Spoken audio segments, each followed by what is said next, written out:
শিক্ষার্থীবৃন্দ, অনলাইন ক্লাসে সবাইকে স্বাগতম। তোমরা জানো গতদিন আমরা ফিনান্স এবং ব্যাংকিং এর নবম অধ্যায়ের সিকিউরিটি ক্ষেত্রে যে ঝুঁকি, সেই ঝুঁকি নিয়ে আলোচনা করেছিলাম। এখন সেই ঝুঁকির কিছু সূত্র তোমাদের দেখানো হয়েছিল। এই সূত্রগুলা উপরে আমি আজকে একটু গাণিতিক সমস্যা নিয়ে আলোচনা করব। আমরা দেখতে পাচ্ছি, আমরা একটু বোর্ডে লক্ষ্য করি, একটি গাণিতিক সমস্যা আমরা নিয়ে আলোচনা করব। দেখো, এখানে দেওয়া আছে একটি প্রশ্নে, সেখানে আছে সম্ভাবনার মান দেওয়া আছে, সিকিউরিটি এ দেওয়া আছে, সিকিউরিটি বি দেওয়া আছে, এবং আমরা ক এবং খ দেখাই নাই, গ এবং ঘতে সরাসরি চলে যাচ্ছি। গতে আছে সিকিউরিটি বি এর আদর্শ বিচ্যুতি নির্ণয় করো, এবং ঘতে আছে উদ্দীপকের কোন সিকিউরিটির ঝুঁকি কম, গাণিতিকভাবে তা ব্যাখ্যা করো। তোমরা জানো যে সিকিউরিটির ক্ষেত্রে আমরা বলছিলাম, গত ক্লাসে বলছিলাম যে আমাদের অতীত এবং ভবিষ্যতের কথা বিবেচনা করে সূত্রগুলো প্রয়োগ করতে হবে। দেখো, এখানে সম্ভাবনার মান দেওয়া আছে। সম্ভাবনার মান যদি দেওয়া থাকে, আমরা বলছিলাম এটা ভবিষ্যতের ঘটনা নিয়ে হবে, আর এই ভবিষ্যতের ঘটনা করার ক্ষেত্রে আমরা কিছু সূত্র রেখেছিলাম। এখন এই সূত্রগুলো আমরা প্রয়োগ করে এই সিকিউরিটির থেকে এই যে দুইটা যে আমাদের প্রশ্নে চেয়েছে যে সিকিউরিটি বি এবং সিকিউরিটি বি এর আদর্শ বিচ্যুতি নির্ণয় করো, এবং ঘতে বলছে সিকিউরিটি কোন উদ্দীপকের কোন সিকিউরিটির ঝুঁকি কম, তা গাণিতিকভাবে ব্যাখ্যা করো। তা আমরা বলছিলাম যে আদর্শ বিচ্যুতি অর্থাৎ পরিমিত ব্যবধান, স্ট্যান্ডার্ড ডেভিয়েশন, এটা বের করার ক্ষেত্রে আমাদের অবশ্যই প্রত্যাশিত আয়ের হার লাগবে। এ কারণে আমরা যদি এখানে গ শুরু করি,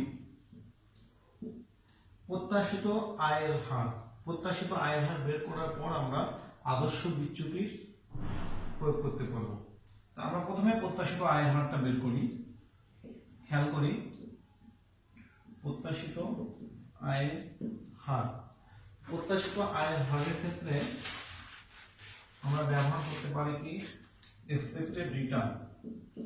আমাদের সূত্রটা ছিল গত ক্লাসে আমরা বলছিলাম সামেশন RI ইনটু PI। এখন এখানে আমরা জানি যে সিকিউরিটি যে এ এবং বি দেওয়া আছে, এক্ষেত্রে সিকিউরিটি এ এর মানগুলা দেওয়া আছে, সিকিউরিটি আয়ের হার, এবং বি সিকিউরিটিরও আয়ের হার দেওয়া আছে। তো এখানে আমাদের সেই সম্ভাবনাগুলোকে আমরা বলবো PI, এবং আয়ের হারকে আমরা বলি RI। এখন আমাদের বলছে আদর্শ বিচ্যুতি নির্ণয় করো। আদর্শ বিচ্যুতি নির্ণয় করতে গেলে আমাদের সিকিউরিটি বি তে যাওয়া লাগবে, যেহেতু বি এরটা চাইছে। সো আমার দিয়ে প্রথমে আয়ের হার নির্ণয় করতে হবে। আয়ের হার নির্ণয়ের ক্ষেত্রে আমরা কি ব্যবহার করতে পারি, প্রথমে RI কত আছে, প্রথম বি সিকিউরিটি আয়ের প্রথমটা হলো 0.1, এর সাথে আমাদের দেখো ইনটু আকারে আছে PI, সো এটা PI 0.25 যোগ, যেহেতু সামেশন আছে আমরা যোগ চিহ্ন দিব, এরপর একটা 0.15, এরপর এটা আছে 0.15 গুণ 0.40 যোগ 0.25 গুণ 0.2। এইগুলো যদি আমরা গুণ করি তাহলে আমাদের আসবে 0.205, 0.03 যোগ 0.450, 0.05 যোগ করলে আমাদের আসবে 0.165। তাহলে লক্ষ্য করি আমরা প্রত্যাশিত আয়ের হার আমাদের আসলো 0.165। সো এটাতে আমরা প্রত্যাশিত আয়ের হার বের করে ফেললাম। এখন আমরা আদর্শ বিচ্যুতি বের করব।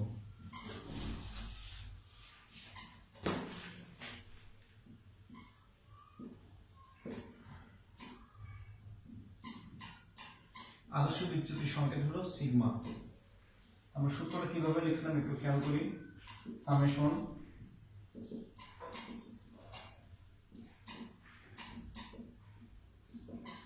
সূত্রটা আমরা খেয়াল করি, summation RI minus expected return into PI। এখন এইগুলো আমরা মান বসাবো। এই RI অর্থাৎ সিকিউরিটি বি এর আয়ের হার, এবং এক্সপেক্টেড রিটার্ন আমরা একটু আগে যেটা বের করছি, এবং প্রবাবিলিটি দেওয়া আছে। সো আমরা মানগুলো যদি বসাইতে থাকি, আমরা প্রথমে রুট ওভারটা দিয়ে নিই। প্রথমে হলো RI, প্রথম RI হলো 0.1 বিয়োগ, এরপর আছে এক্সপেক্টেড রিটার্ন অর্থাৎ আমরা বের করলাম 0.165, এরপর স্কয়ার আছে, তার প্রথম প্রবাবিলিটি হলো 0.25, যোগ দ্বিতীয়টাতে যায় 0.2 মাইনাস 0.165 এক্সপেক্টেড রিটার্নের মান সবসময় একই থাকবে 0.15 এরপরে 0.15 বিয়োগ 0.165 স্কয়ার ইনটু 0.4 যোগ লাস্টেরটা 0.25 মাইনাস 0.165 স্কয়ার ইনটু 0.20। এখন আমরা ক্যালকুলেটরের মাধ্যমে এটা গুণ করব। তোমরা কি করবে, এটা যা আছে ক্যালকুলেটর টিপে অথবা ব্র্যাকেট পয়েন্ট এই যা আছে যেভাবে আছে এভাবে লিখতে হবে। আমরা মানগুলো একটু লিখে ফেলি।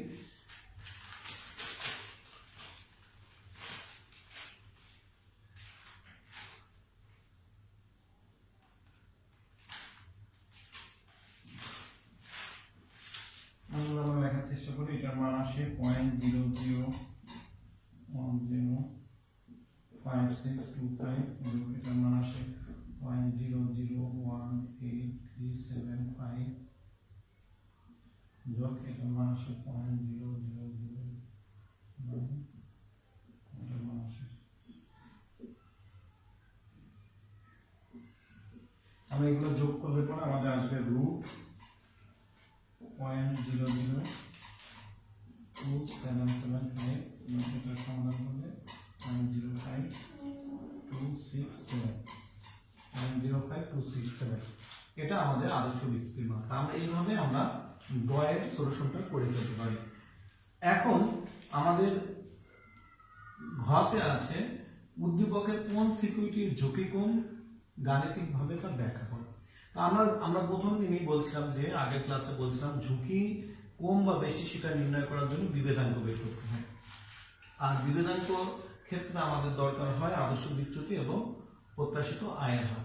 এখানে কোন সিকিউরিটি, যেহেতু দুইটা সিকিউরিটির কথা বলছে, এ কারণে আমরা কি করব, আমরা গয়েরটা বের করছি, গতে বি সিকিউরিটিটা বের করছিলাম এবং ঘতে এসে আমাদের কি করতে হবে, দুটার বিভেদাঙ্ক বের করতে হবে। দুটার বিভেদাঙ্ক বের করার ক্ষেত্রে আমরা যেহেতু আমাদের প্রত্যাশিত আয় এবং আদর্শ বিচ্যুতি বি সিকিউরিটি বের করা আছে, সেহেতু আমরা প্রথমে এ সিকিউরিটিটা বের করব, এরপর আমরা বিভেদাঙ্ক বের করার চেষ্টা করব।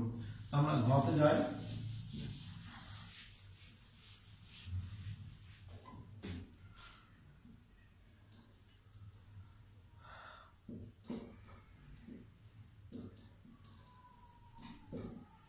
সিকিউরিটি এ লিখবে প্রত্যাশিত এর আমরা অলরেডি জানি সূত্রটা, expected return equal to summation RI into PM. এখন আমরা আয়ের মান, যেহেতু আমাদের এ সিকিউরিটি প্রথম আরআই মান আছে 0.3 ইনটু প্রথম প্রবাবিলিটির মান হচ্ছে 0.25 যোগ 0.1 ইনটু 0.15 যোগ 0.25 ইনটু 0.4 যোগ 0.15 ইনটু 0.4, অর্থাৎ এটার সাথে এটা, এটার সাথে এটা, এটার সাথে এটা, এটার সাথে এটা, এবং যেহেতু সামেশন আছে সবগুলোর মাঝে প্লাস দিতে হবে। মানগুলো আমাদের আসে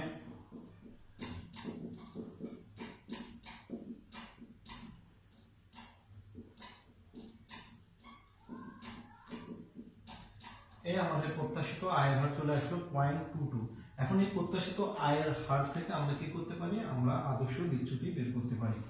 আদর্শ বিচ্যুতি আমরা এখন বের করি।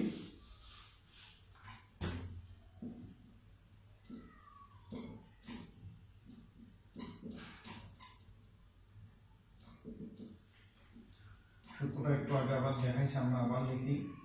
Summation third bracket summation RI minus expected return into. এখন আমরা আবার মান বসাবো। প্রথমে রুটটা আমরা দিয়ে নিই।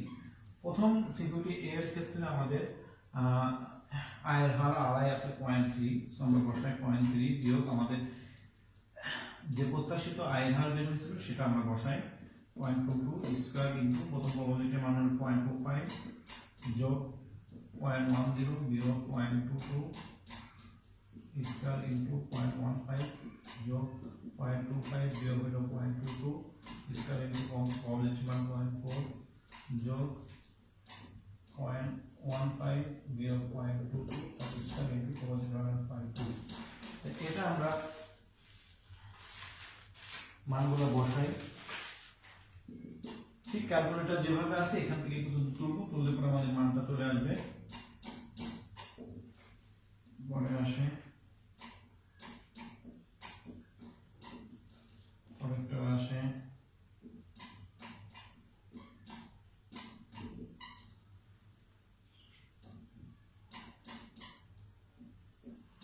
এখন পুরাটা যোগ করে ফেলবো এবং এটা রুট করলে আসে আমাদের 0.07। আমরা দেখতে পাচ্ছি, লক্ষ্য করো ছাত্রছাত্রীরা, যে আদর্শ বিচ্যুতি বের করা হয়ে গেছে। এখন আমাদের প্রশ্ন হলো বিভেদাঙ্ক কোন সিকিউরিটির ঝুঁকি কম। এই ঝুঁকি করার ক্ষেত্রে সিকিউরিটির ঝুঁকি বের করার ক্ষেত্রে আমাদের বিভেদাঙ্ক বের করা লাগে। সো আমরা যেহেতু এ সিকিউরিটি করতেছি, এই কারণে আমরা কি করব, এ সিকিউরিটির আগে বিভেদাঙ্ক বের করে নেব। সো আমাদের মনে রাখতে হবে যে সিকিউরিটি আদর্শ বিচ্যুতি এবং আমাদের প্রত্যাশিত আয়ের হারের মান দুইটা লাগবে। আমরা একটু লিখে ফেলি, বিভেদাঙ্ক মানটা এখানে থাক, লাস্টে রেখে দিলাম, আমাদের লাগবে। সো আমরা বিভেদাঙ্ক লিখি, বিভেদাঙ্ক হলো কোএফিসিয়েন্ট অফ ভেরিয়েশন সিভি। সূত্রটা এরকম, sigma by expected return into 100। So আমরা বসাই, এখানে আমাদের সিগমার মান হয়েছিল 0.0714 বাই এক্সপেক্টেড রিটার্ন আমরা জানি 0.22 গুণ 100। তো এটা যদি আমরা সলিউশন করি তাহলে আমাদের মান আসে,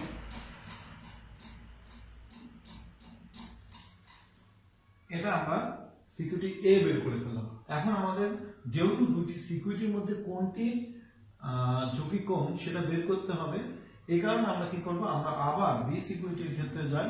সিকিউরিটি বি, আমরা এটা মুছে ফেলি। সিকিউরিটি বি এর ক্ষেত্রে আমরা দেখে প্রত্যাশিত আয় আমরা আগে থেকেই জানতাম, প্রত্যাশিত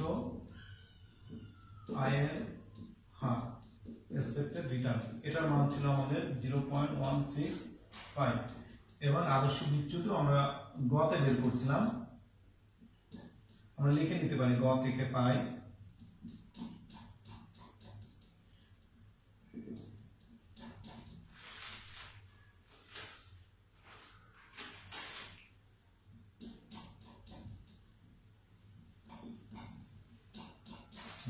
এখন আমরা বিভেদাঙ্ক লিখব।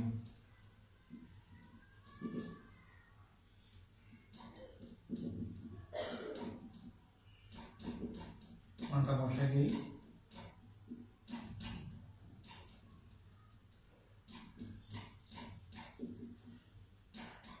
এটার মান আসে আমাদের 31.92%। আমরা খেয়াল করি আমাদের সিকিউরিটি এর ক্ষেত্রে যেটা আসছিল সেটা হলো সিকিউরিটি এর ক্ষেত্রে বিভেদাঙ্ক আসছিল 32.46% এবং সিকিউরিটি বি এর ক্ষেত্রে এটা আছে। তার মানে আমাদের প্রশ্ন ছিল উদ্দীপকের কোন সিকিউরিটির ঝুঁকি কম, তা গাণিতিকভাবে ব্যাখ্যা করতে। আমরা অলরেডি ব্যাখ্যা করে ফেলছি, সিকিউরিটির যেটার বিভেদাঙ্ক কম তার ঝুঁকি কম। সো আমরা দেখতে পাচ্ছি কি সিকিউরিটি বি এর ঝুঁকি কম, কেননা এটার মান আমরা দেখতে পাচ্ছি 31.92।